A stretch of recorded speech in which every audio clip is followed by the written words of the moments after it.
Hello and welcome साथियों, welcome to प्रबल agro study. साथियों, आप सभी का आपके अपने यूट्यूब चैनल प्रबल एग्रो स्टडी में बहुत बहुत स्वागत है। आज का जो वीडियो है वो हम क्रॉप इम्प्रूवमेंट का रबी क्रॉप्स जो है क्रॉप इम्प्रूवमेंट सेकंड रबी क्रॉप्स जो कि 6th सेमेस्टर का एक सब्जेक्ट है, इस पे हम जो है इसका प्रीवियस ईयर पेपर ये देखने वाले हैं। तो आप सभी लोग वीडियो को पूरा देखेंगे क्योंकि आपको ये बहुत हेल्पफुल वीडियो रहने वाली है और कैसे क्वेश्चन पूछे जाते हैं सब कुछ आपका इस वीडियो में क्लियर हो जाएगा और काफ़ी क्वेश्चन आपके रिपीट भी होते हैं तो वो भी आपके यहाँ से बन जाएंगे। तो मैं आपको इस वीडियो में बिल्कुल सटीक आंसर देने का प्रयास किया हूँ। यदि कोई मिस्टेक मुझसे हुई हो तो मुझे कमेंट करके बताइएगा कौन सा क्वेश्चन गलत है। यदि गलत होता है तो उसमें मैं सुधार करूँगा। अब बढ़ते हैं क्वेश्चंस की तरफ। क्वेश्चन पर बढ़ने से पहले मेरी आपसे छोटी सी रिक्वेस्ट है, यदि आपने अभी तक चैनल को सब्सक्राइब नहीं किया है प्रबल एग्रो स्टडी के चैनल को, तो जल्दी से सब्सक्राइब कर लें और बेल आइकन को भी प्रेस कर लें जिससे कि अपलोड होने वाली वीडियो का तुरंत आपको नोटिफिकेशन मिल जाए। तो पहला क्वेश्चन है, जीन अभ्यारण्य सामान्यतः किसके केंद्र में स्थापित होता है? तो जो है gene sanctuary is generally establish in the centre of, तो कहाँ किसके सेंटर में जो है केंद्र में स्थापित होता है जीन अभ्यारण्य? ठीक है, तो जो जीन अभ्यारण्य उत्पादित होता है वो ऑप्शन सी इसका करेक्ट आंसर हो जाएगा, विविधता और माइक्रो सेंटर इसका सही आंसर हो जाएगा। अब बढ़ते हैं हम अगले क्वेश्चन की तरफ।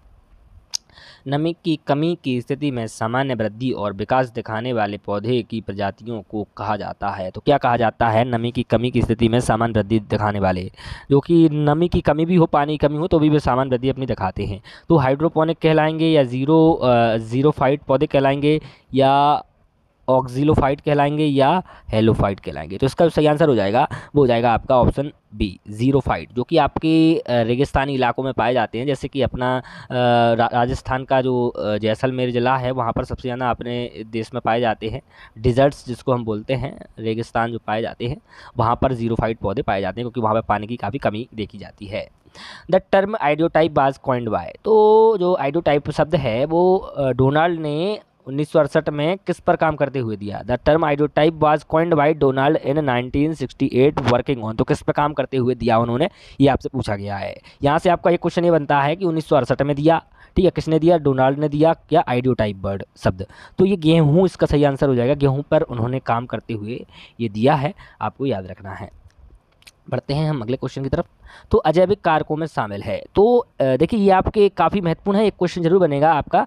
एबायोटिक फैक्टर और बायोटिक फैक्टर जो होते हैं, अजैविक और जैविक कारक, जैविक तनाव अजैविक तनाव, ये सब आपके सिलेबस में दिए गए हैं और काफ़ी महत्वपूर्ण भी हैं, तो ये सब आप जरूर पढ़ के जाइएगा, ठीक है। और आप सभी से मेरा अनुरोध है कि यदि आपने प्रबल एग्रो स्टडी के जो टेलीग्राम चैनल है उसको ज्वाइन नहीं किया है तो तुरंत ज्वाइन कर लें। वहाँ पर मैं आपको इंपॉर्टेंट क्वेश्चंस प्रोवाइड करवाता रहता हूँ हर एक सब्जेक्ट के, ठीक है।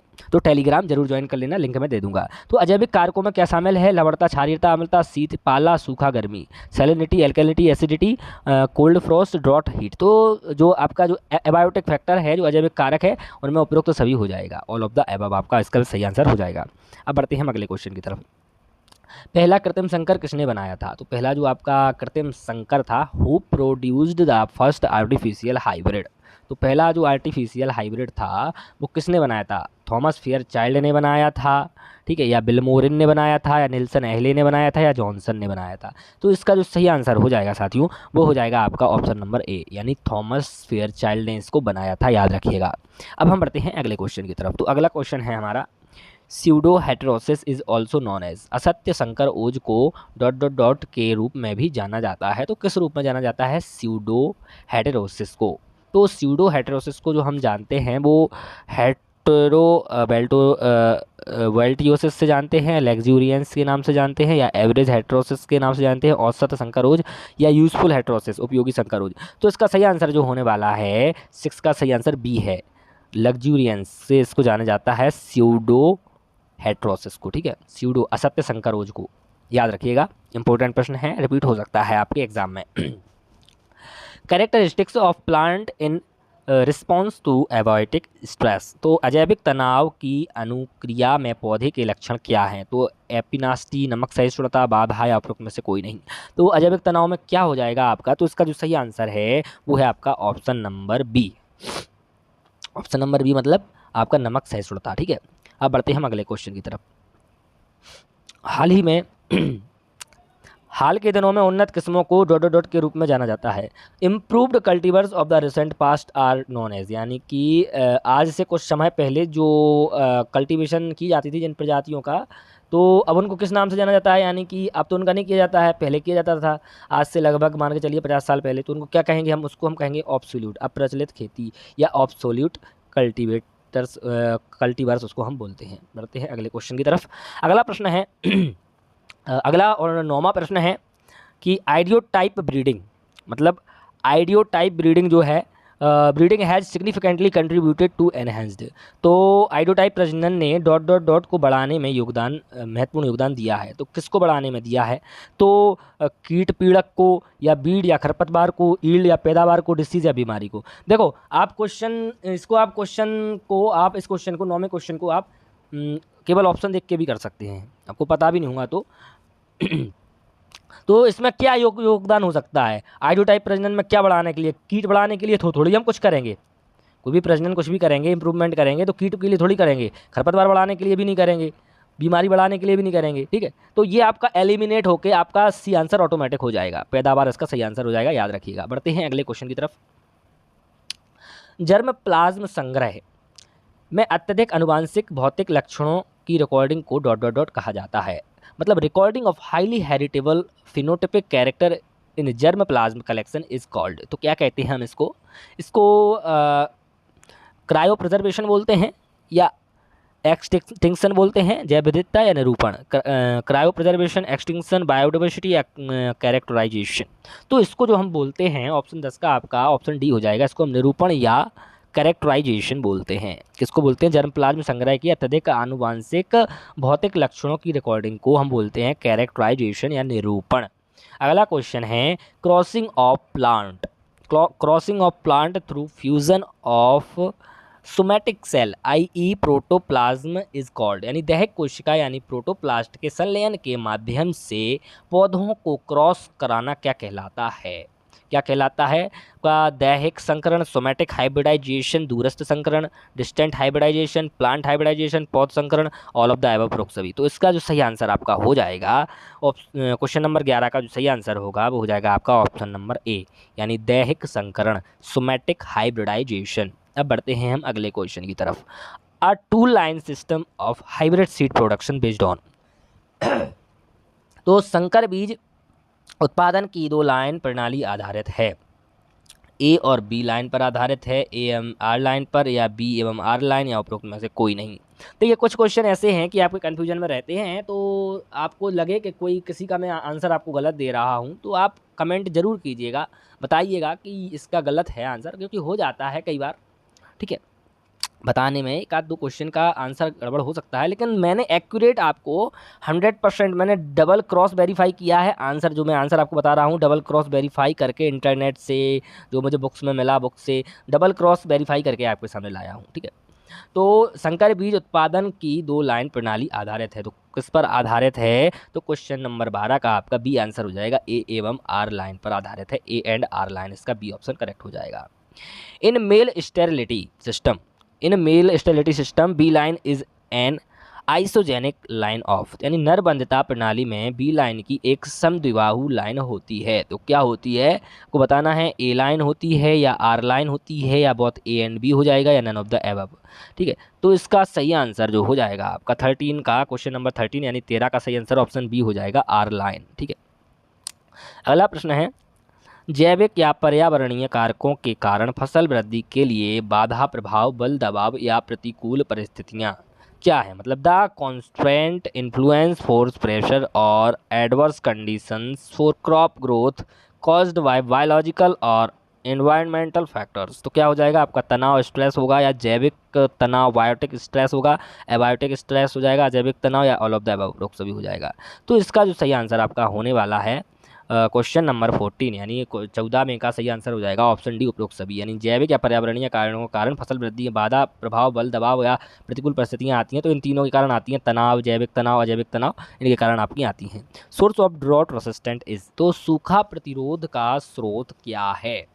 देखिए ये भी आपका, देखिए आप क्वेश्चन को अच्छे से पढ़िए, ठीक है। आपसे पूछा गया है कि ऐसी कौन सी चीज़ है जिससे कि हम सूखा प्रतिरोध का एक गुण है जो कि फसलों में ला सकते हैं। प्रतिरोध का स्रोत क्या है, सोर्स बोलते हैं, सोर्स यानी क्या है सोर्स, तो पूंजी है कैपिटल, या वाटर है, ठीक है, या वाइल्ड रिलेटिव्स है, या क्रॉप्स है, फसलें हैं। तो इसका सही आंसर क्या हो जाएगा?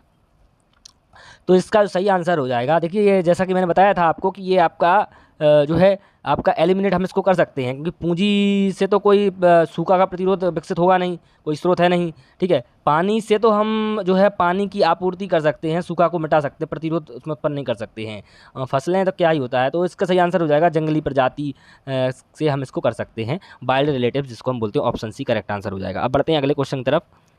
The unit of spike is called, spike की इकाई को डॉट डॉट डॉट कहा जाता है। क्या कहा जाता है? स्पाइकलेट कहा जाता है, छोटी बाल, स्पाइक लेटेन कहा जाता है, स्पाइक लेटेनस कहा जाता है, या उपरोक्त सभी। क्या कहा जाता है? स्पाइक को क्या कहा जाता है? देखिए गेहूं की बाल को भी हम स्पाइक बोलते हैं, याद रखिएगा, काफ़ी महत्वपूर्ण जो आपका है ये। गेहूं की बाल को हम क्या बोलते हैं? स्पाइक बोलते हैं, या ये भी बोल सकते हैं गेहूं के फूल को क्या बोलते हैं? इनफ्लोरेंस बोलते हैं इंग्लिश में। इन्फ्लोरेंस ऑफ पूछता है आपसे, inflorescence of wheat, inflorescence of wheat जो है वो स्पाइक ही होता है। ठीक है, तो इसका सही आंसर स्पाइकलेट हो जाएगा। The unit of spike is called spikelet. ठीक है, छोटी बाल। बढ़ते हैं अगले क्वेश्चन की तरफ। अगला क्वेश्चन है undesirable effects due to modern plant breeding. ठीक है, आधुनिक पादप प्रजनन के कारण अवांछित प्रभाव। क्या है हो जाएगा इसका आंसर? तो ऑप्शन ए हो जाएगा reduction in diversity, narrow genetic base, ठीक है, डेंजर यूनिफॉर्मिटी, या ऑल ऑफ द एबव। विविधता में कमी, संकीर्ण अनुवांशिक आधार, खतरे, एकरूपता, या उपरोक्त सभी। क्या हो जाएगा? तो इसका सही आंसर जो हो जाएगा क्वेश्चन नंबर 17 का ऑप्शन डी हो जाएगा, ऑल ऑफ द एबव। यानी undesirable effect due to modern plant breeding जो है वो ये सब हैं, अनडिजायरेबल हैं। अनडिजायरेबल बोले तो अवांछित प्रभाव हैं। अब बढ़ते हैं हम अगले क्वेश्चन की तरफ। अगला क्वेश्चन हमारा है एक अंतः प्रजात और मुक्त परागण वाली किस्म के बीच के संकरण को डॉट डॉट डॉट के रूप में जाना जाता है। तो the cross between an inbred and an open pollinated variety is known as. तो उसको हम एकल क्रॉस कहते हैं, सीड्स क्रॉस कहते हैं, पॉलीक्रॉस कहते हैं, या उपरोक्त में से कोई नहीं। तो इसको जो हम कहते हैं वो क्या कहते हैं? क्वेश्चन नंबर 18 का ऑप्शन ए हो जाएगा आपका एकल क्रॉस, यानी सिंगल क्रॉस जिसको हम बोलते हैं। बढ़ते हैं अगले क्वेश्चन की तरफ। बहुगुणिता प्रजनन का उपयोग किस प्रकार की फसलों में किया जाता है? Polyploidy breeding can be used in which type of crop. तो सामान्यतः अलैंगिक प्रबंधन फसलों में होता है, या कभी कभार स्वपरागित फसलों स्व एवं परपरागित फसलों में, या दोनों ओर भी हो जाएगा, या उपरोक्त में से कोई नहीं। तो इसका सही आंसर क्या हो जाएगा? तो क्वेश्चन नंबर 19 का आपका ऑप्शन नंबर ए सही हो जाएगा, यानी सामान्यतः अलैंगिक प्रवर्धित फसलें, common in asexuality propagated crops. अगला क्वेश्चन है क्वेश्चन नंबर 20।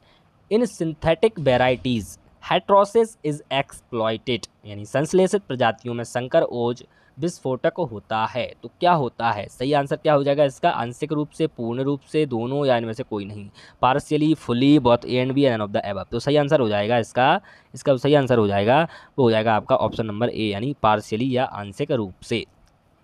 अब बढ़ते हैं हम अगले क्वेश्चन की तरफ। अगला क्वेश्चन है हमारा क्वेश्चन नंबर 21 है प्योर लाइन आर्ट। तो प्योर लाइन क्या है? शुद्ध वंश क्रम क्या है?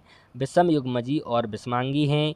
ठीक है, देखिए ये वीडियो आपको पूरा जरूर देखना है, क्योंकि इस वीडियो में आपको काफ़ी क्वेश्चन आपको इस वीडियो से देखने को मिलेंगे आपकी परीक्षा हॉल में, क्योंकि आपका क्या है अभी आपके प्रीवियस ईयर से काफ़ी क्वेश्चन आपके रिपीट हो रहे हैं। ठीक है, तो क्या हो जाएगा? विषम हो जाएगा, या ये हो जाएगा बी सी डी, कौन सा हो जाएगा? तो इसका जो सही आंसर है 21 का जो सही आंसर है वो है आपका ऑप्शन नंबर डी, यानी समयुग्मक और सजातीय। ठीक है, क्वेश्चन नंबर 22 है SSD method can be used in which type of crops. तो एसएसडी मेथड जो है किस एसएसडी विधि का उपयोग हम किस प्रकार की फसलों में किया जाता है? तो स्वपरागित फसलों में करते हैं, या परपरागित में, या दोनों ए और बी में, या एक में से कोई नहीं। तो इसका जो सही आंसर हो जाएगा वो हो जाएगा बोथ ए एंड बी, दोनों में होगा। आपका ऑप्शन नंबर सी इसका जो है करेक्ट आंसर हो जाएगा, याद रखिएगा। अब बढ़ते हैं हम अगले क्वेश्चन की तरफ। तो हमारा जो अगला प्रश्न है question number 23 germ plasm maintaining centre is. तो जनन द्रव्य संरक्षण केंद्र है, तो किसका है? कौन सा है?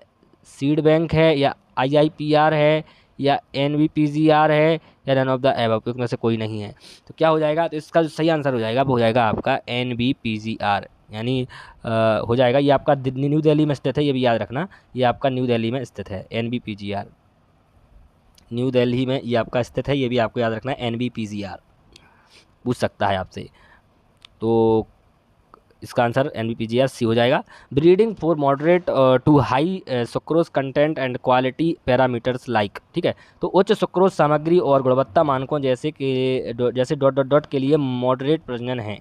तो हाई ब्रिक्स वैल्यू हो जाएगा लंबे इंटरनोड्स केंद्र पर कम फाइबर, तो high brix value long internodes less fibre its centre या ऑल ऑफ द अबव। तो इसका सही आंसर जो हो जाएगा वो हो जाएगा आपका ऑप्शन नंबर डी यानी ऑल ऑफ द अबव। ठीक है, अब बढ़ते हैं हम अगले क्वेश्चन की तरफ। हमारा अगला प्रश्न है first hybrid variety of sunflower BSH1 is the cross of. तो देखिए यहाँ से आपके दो क्वेश्चन बन रहे हैं कि फर्स्ट हाइब्रिड वेराइटी सनफ्लावर यानी सूरजमुखी की पहली संकर किस्म कौन सी है, BSH1 है, BSH1 है। ठीक है, तो ये है और ये किसका संकरण है ये आपको पूछा गया है। तो इसका है CMS, ये किसका है, तो मैं आपको डायरेक्ट बता देता हूँ, ऑप्शन में पढ़ूंगा तो टाइम लगेगा। तो ऑप्शन ए इसका करेक्ट आंसर हो जाएगा CMS 234A गुणे RH-A274। ठीक है, CMS 234A into RH-A274। Okay, ये आपका सही हो जाएगा ऑप्शन नंबर ए। अब बढ़ते हैं हम अगले क्वेश्चन की तरफ। सूरजमुखी एक फसल है, तो the sunflower is a highly crop. ठीक है, कौन सी है, sunflower is a highly crop. तो हेट्रोजाइगस एंड हेट्रोजीनियस है, समयुग्मजी और विषमांगी है, होमोजाइगस है, समयुग्मजी है, क्लिस्टोगैमी है, नन ऑफ द अबव, इनमें से कोई नहीं। तो इसका सही आंसर हो जाएगा वो क्या हो जाएगा, तो इसका सही आंसर हो जाएगा वो हो जाएगा आपका क्वेश्चन नंबर 26 का सही आंसर हो जाएगा आपका ऑप्शन नंबर ए, विषमयुग्मजी और विषमांगी। ऑप्शन ए इसका सही आंसर हो जाएगा। बढ़ते हैं अगले क्वेश्चन पर। ऑलोगैमी इज प्रमोटेड बाय। तो एलोगैमी को बढ़ावा दिया जाता है तो किसके द्वारा दिया जाता है, डिक्लेनी द्वारा, नरबंधिता द्वारा, स्व अनिश्चितता द्वारा या उपरोक्त सभी द्वारा। तो इसका जो सही आंसर हो जाएगा वो हो जाएगा ऑप्शन डी, उपरोक्त सभी, ऑल ऑफ द एबव। ठीक है, अब बढ़ते हैं हम अगले क्वेश्चन की तरफ। साथियों वीडियो आपको अच्छा लगे, आपकी थोड़ी सी भी हेल्प अगर हो रही हो इस वीडियो के माध्यम से, मैंने काफ़ी प्रयास किया है आपको सही आंसर्स देने का, काफ़ी सोर्स मैंने इस्तेमाल किए हैं आपके जो है मॉडिफाई करने के लिए आपका जो आंसर है कि वो सही आपको एक्यूरेट आप तक पहुँचे। तो आप वीडियो को लाइक ज़रूर कर देना, आपके लिए भी मैं काफ़ी मेहनत करता हूँ, तो आप भी थोड़ा सा सपोर्ट मेरे लिए कर सकते हैं, करें भी, क्योंकि आपका फ़र्ज़ है सपोर्ट करना। मेरा फ़र्ज़ था कि मैं आपके लिए जो है कंटेंट बनाऊँ और आप तक लाऊँ। आपका फ़र्ज़ है कि आप इसको शेयर करें, सब्सक्राइब करें और लाइक करें, सब कुछ करें जो कुछ भी होता है। ठीक है, शेयर, लाइक, सब्सक्राइब, कमेंट भी करें, बताएं कि कैसा वीडियो आपको लगा। द कंजर्वेशन रेफर्स टू, संरक्षण को संदर्भित करता है, ऑन फार्म मैनेजमेंट करता है कृषि प्रबंधन पर, या इन सीटू कंजर्वेशन, स्वस्थानीय संरक्षण, एक्स सीटू कंजर्वेशन बाहरी संरक्षण, ऑल ऑफ द एबव या उपरोक्त सभी। तो क्या हो जाएगा इसका जो सही आंसर आपका होने वाला है 28 का यानी 28वें क्वेश्चन का ऑप्शन डी होने वाला है, उपरोक्त सभी। अगला प्रश्न है जीन बैंक में जैव विविधता का संरक्षण किस द्वारा किया जाता है। तो किसके द्वारा किया जाता है, in gene bank biodiversity is conserved for use by. तो ब्रीडर्स के द्वारा, प्रजनक के द्वारा किया जाता है, फार्मर्स, कृषकों के द्वारा, रिसर्चर या शोधकर्ताओं। तो जैव विविधता, जीन बैंक में जैव विविधता का जो है संरक्षण किस द्वारा किया जाता है। ठीक है, संरक्षण जो किया जाता है वो किसके द्वारा किया जाता है, तो देखिए प्रजनक, कृषकों, शोधकर्ता, उपरोक्त सभी हो जाएगा इसका आंसर ऑप्शन डी, लगा लीजिए, ऑप्शन डी इसका करेक्ट आंसर हो जाएगा। करते हैं अगले क्वेश्चन पर। The CBD secretariat is known as. तो CBD सचिवालय स्थित है, ठीक है, लोकेटेड एट लिखा है, सॉरी यहाँ पर सही नहीं लिख रहा है, CBD secretariat is located at, यानी सेक्रेटेरिएट कहाँ पर है, सचिवालय कहाँ पर है CBD का, तो ये आपका USA, कनाडा, फ्रांस, इंग्लैंड कहाँ पर है, ऑप्शन सी सही आंसर हो जाएगा, कनाडा में स्थित है ये। बढ़ते हैं अगले क्वेश्चन की तरफ। प्लांटिंग रेशियो ऑफ हाइब्रिड मेज यानी संकर मक्का मेज़, जिया मेज़ इसका होता है आपका नाम। तो संकर मक्का का पौध अनुपात क्या है, तो 2:6 है। क्या है, 2:6। ये क्या है, मेल रेशियो फीमेल है, ये याद रखिएगा, मेल रेशियो फीमेल में दिया गया है आपका 2 रेशियो मेल का है और 6 रेशियो आपका फीमेल का है। ठीक है, बढ़ते हैं अगले क्वेश्चन की तरफ। क्वांटिटेटिव कैरेक्टर्स सोच, ठीक है, मात्रात्मक लक्षण दिखाते हैं, तो सतत विविधता दिखाते हैं, योगात्मक प्रभाव दिखाते हैं, या वातावरण से प्रभावित होते हैं, या ऑल ऑफ द एबव उपयुक्त सभी। तो क्या हो जाएगा इसका सही आंसर, तो इसका जो सही आंसर हो जाएगा वो ऑप्शन डी ही होगा आपका, ऑल ऑफ द एबव उपयुक्त सभी। बढ़ते हैं अगले क्वेश्चन की तरफ। South east Asia is thought to be centre for the origin. दक्षिण पूर्वी एशिया किसके उद्गम का केंद्र माना जाता है। ठीक है, तो माना जाता है किसका, चावल का माना जाता है, चावल और गन्ने का माना जाता है, राइस, गन्ना और आम का माना जाता है। ठीक है, चावल, गन्ना, आम का माना जाता है, चावल, गन्ना, आम, केला का माना जाता है। तो ऑप्शन के हिसाब से जो आपका सही आंसर इसमें होगा वो होगा आपका ऑप्शन सी, यानी राइस, शुगरकेन और मैंगो, चावल, गन्ना और आम। बढ़ते हैं अगले क्वेश्चन की तरफ। आम का नाम सुनते ही मुंह में पानी आ जाता है, वाह क्या बात है। Highest uniformity in is observed in a. देखिए मेरा जो फेवरेट फ्रूट है फ्रूट जो है वो मेंजीफेरा इंडिका, जिसका बॉटेनिकल नेम है, जिसमें कि आपके जो है कि आपकी जो एनाकार्डियेशी कुल से संबंधित है मैंगो, तो वही मेरा फेवरेट फ्रूट है, काफ़ी पसंद है मुझे खाना। आपको कौन सा फ्रूट पसंद है ज़रूर कमेंट करके बताइएगा, ठीक है। हाईएस्ट यूनिफॉर्मिटी इज ऑब्जर्व्ड इन तो उच्चतम एक रूपता देखी जाती है, तो सिंगल क्रॉस में, 3 वे क्रॉस में, डबल क्रॉस में या मल्टीपल क्रॉस में, तो किस में दिखी जाती है? तो इसका 34 का जो सही आंसर हो जाएगा वो हो जाएगा आपका ऑप्शन ए, यानी सिंगल क्रॉस, एकल क्रॉस में देखी जाती है। Option A correct answer. बढ़ते अगले क्वेश्चन पे। संकर ओज तय किया जाता है तो heterosis can be fixed by, तो हेटेरोसिस फिक्स्ड किसके द्वारा किया जाता है? अलैंगिक प्रजनन के द्वारा किया जा सकता है, या एपोमिक्सिस असंग जनन के द्वारा किया जा सकता है, या पॉलीप्लॉइडी के द्वारा, या उपरोक्त सभी के द्वारा। तो आपका क्वेश्चन नंबर 35 का जो सही आंसर हो जाएगा वो ऑप्शन डी होगा, यानी इन सभी के द्वारा हम जो है हेटेरोसिस को फिक्स कर सकते हैं, संकर ओज को तय कर सकते हैं, तो ऑप्शन डी इसका करेक्ट आंसर हो जाएगा। अब बढ़ते हैं हम अगले क्वेश्चन की तरफ। अगला क्वेश्चन है 36 यानी 36 में आपका क्वेश्चन है, the germplasm which is collected from foreign countries is referred to as, यानी विदेशों से एकत्र किए गए जर्म प्लाज्म को हम क्या कहते हैं? तो इंडिजीनियस कलेक्शन बोलते हैं, स्वदेशी संग्रह बोलते हैं, ठीक है, या एक्जॉटिक कलेक्शन बोलते हैं, या विदेशी संग्रह, या डायरेक्ट इंट्रोडक्शन सीधा परिचय, या इनडायरेक्ट इंट्रोडक्शन अप्रत्यक्ष परिचय। तो आपका जो सही आंसर इसका होगा वो होगा आपका विदेशी संग्रह, क्योंकि विदेशों से एकत्र किया गया है जर्म प्लाज्म, आपको इसको डायरेक्ट याद रख सकते हैं, ये फॉरेन कंट्री है, इंग्लिश वाले रखेंगे। एक्जॉटिक मतलब होता है जो आपका एक्जॉटिक मतलब होता है विदेशी, ठीक है, तो यहाँ पर फॉरेन लिखा है विदेश, तो आप इसे ऐसे याद रख सकते हैं, हिंदी मीडियम वाले विदेशों से एकत्र किया गया है तो विदेशी संग्रह है, याद रखिएगा। अब बढ़ते हैं हम अगले क्वेश्चन की तरफ। Seed replacement ratio for hybrid, संकरों के लिए बीज प्रतिस्थापन दर क्या है? तो 100% है, या 40% है, या 50% है, या 75 यानी 75% है। तो इसका जो सही आंसर हो जाएगा वो हो जाएगा आपका ऑप्शन डी 75%। बढ़ते हैं अगले क्वेश्चन की तरफ। An allele is the, allele क्या है? ठीक है, तो एक विकल्पी है, total number of genes for a character, या फिर एक गुण के लिए जीन्स की कुल संख्या, या जीन जोड़ी की वैकल्पिक गुण, या गुणसूत्र मौजूद जीनों की कुल संख्या, या उपरोक्त में से कोई नहीं। तो याद रखना है, ये आपका काफ़ी महत्वपूर्ण प्रश्न है आपका, जो है मैंने जैसा कि आपको बताया था अपने टेलीग्राम पर कि एक मैसेज मैंने भेजा था कि ये जो है आपका प्लांट ब्रीडिंग और जेनेटिक्स का ही पार्ट है, तो ये जेनेटिक्स का ही आपका क्वेश्चन है, आपका पूछा गया क्वेश्चन है, ये आपका जेनेटिक्स में ही पूछा गया था सेकंड सेमेस्टर में, ठीक है। तो एलील क्या होता है? एलील इज द जीन जोड़ी के वैकल्पिक गुण होते हैं, जीन जोड़ी के, यानी 2 alternate form of gene are known as allele, ये आपकी इसकी परिभाषा है, यानी 2 अलग अलग प्रकार के जीनों को हम क्या कहते हैं? एक एलील या विकल्पी कहते हैं। अब हमारा अगला क्वेश्चन है 39, which one is test cross, यानी कौन सा टेस्ट क्रॉस है इनमें से, बताइए।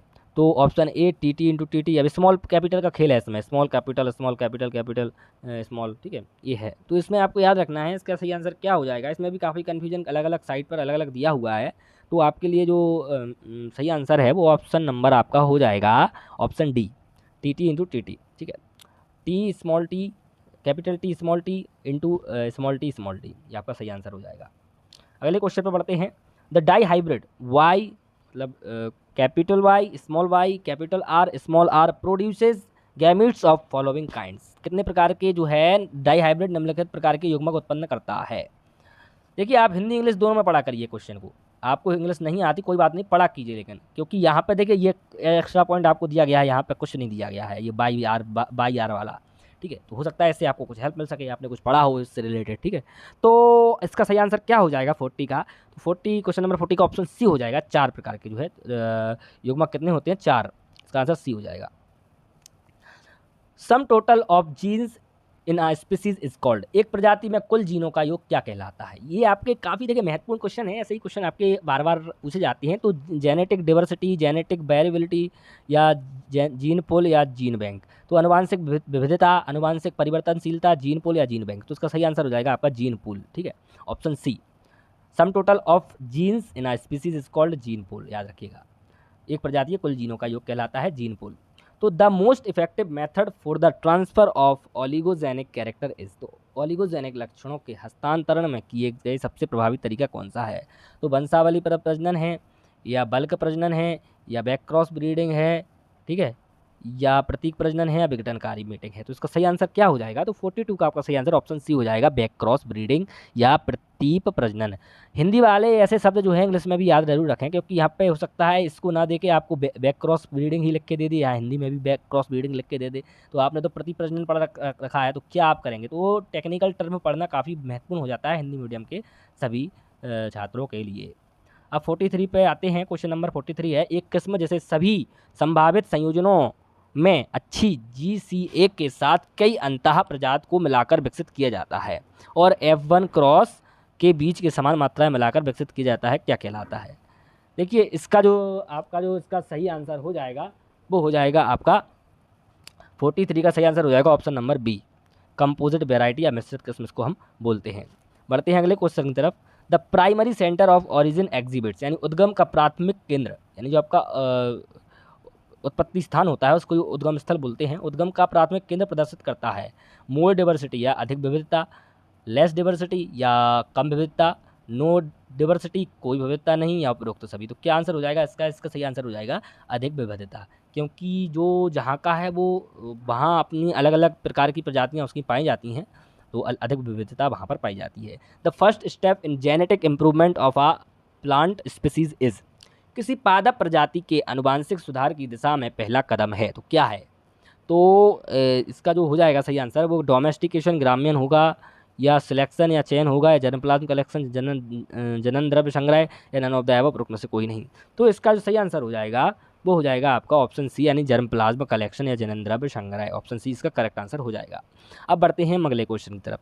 विशाल आनुवांशिक विविधता के खेती वाले क्षेत्रों को कहा जाता है, तो cultivated areas with vast genetic diversity are called, क्या कहते हैं उसको? हम विविधता के द्वितीयक केंद्र कहते हैं, विविधता के प्राथमिक केंद्र, आनुवांशिक विविधता के सूक्ष्म केंद्र, या उपरोक्त में से कोई नहीं। तो इसका सही आंसर हो जाएगा क्वेश्चन नंबर 46 का ऑप्शन ए, विविध सेकेंडरी सेंटर ऑफ डिवर्सिटी, विविधता के द्वितीयक केंद्र।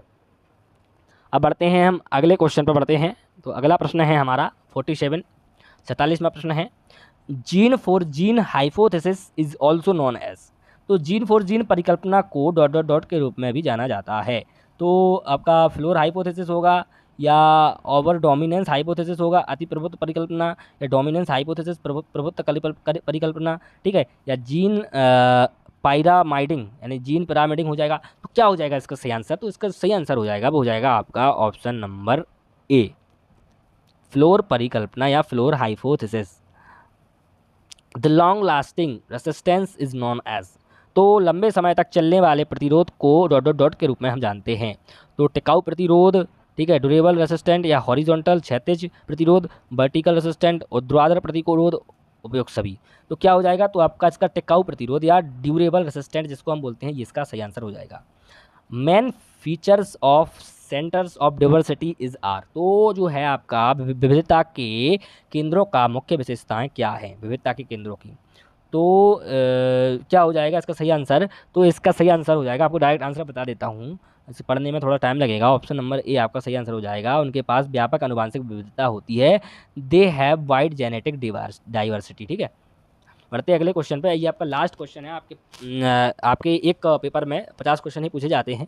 तो which of the following breeding method is successfully employed for paste resistant, क्या हो जाएगा? कीट प्रतिरोध के लिए निम्नलिखित में से कौन सी प्रजनन विधि का सफलतापूर्वक प्रयोग किया जाता है? तो वंशावली विधि, पेडिग्री मेथड, बैकक्रॉस मेथड, प्रतीप संकरण विधि, म्यूटेशन मेथड, उत्परिवर्तन विधि, ऑल ऑफ द एबव या उपरोक्त सभी। तो क्या हो जाएगा इसका सही आंसर? तो इसका जो सही आंसर हो जाएगा 50 का जो 50वां क्वेश्चन आपका लास्ट क्वेश्चन है, इसका आंसर ऑप्शन बी हो जाएगा, बैकक्रॉस मेथड।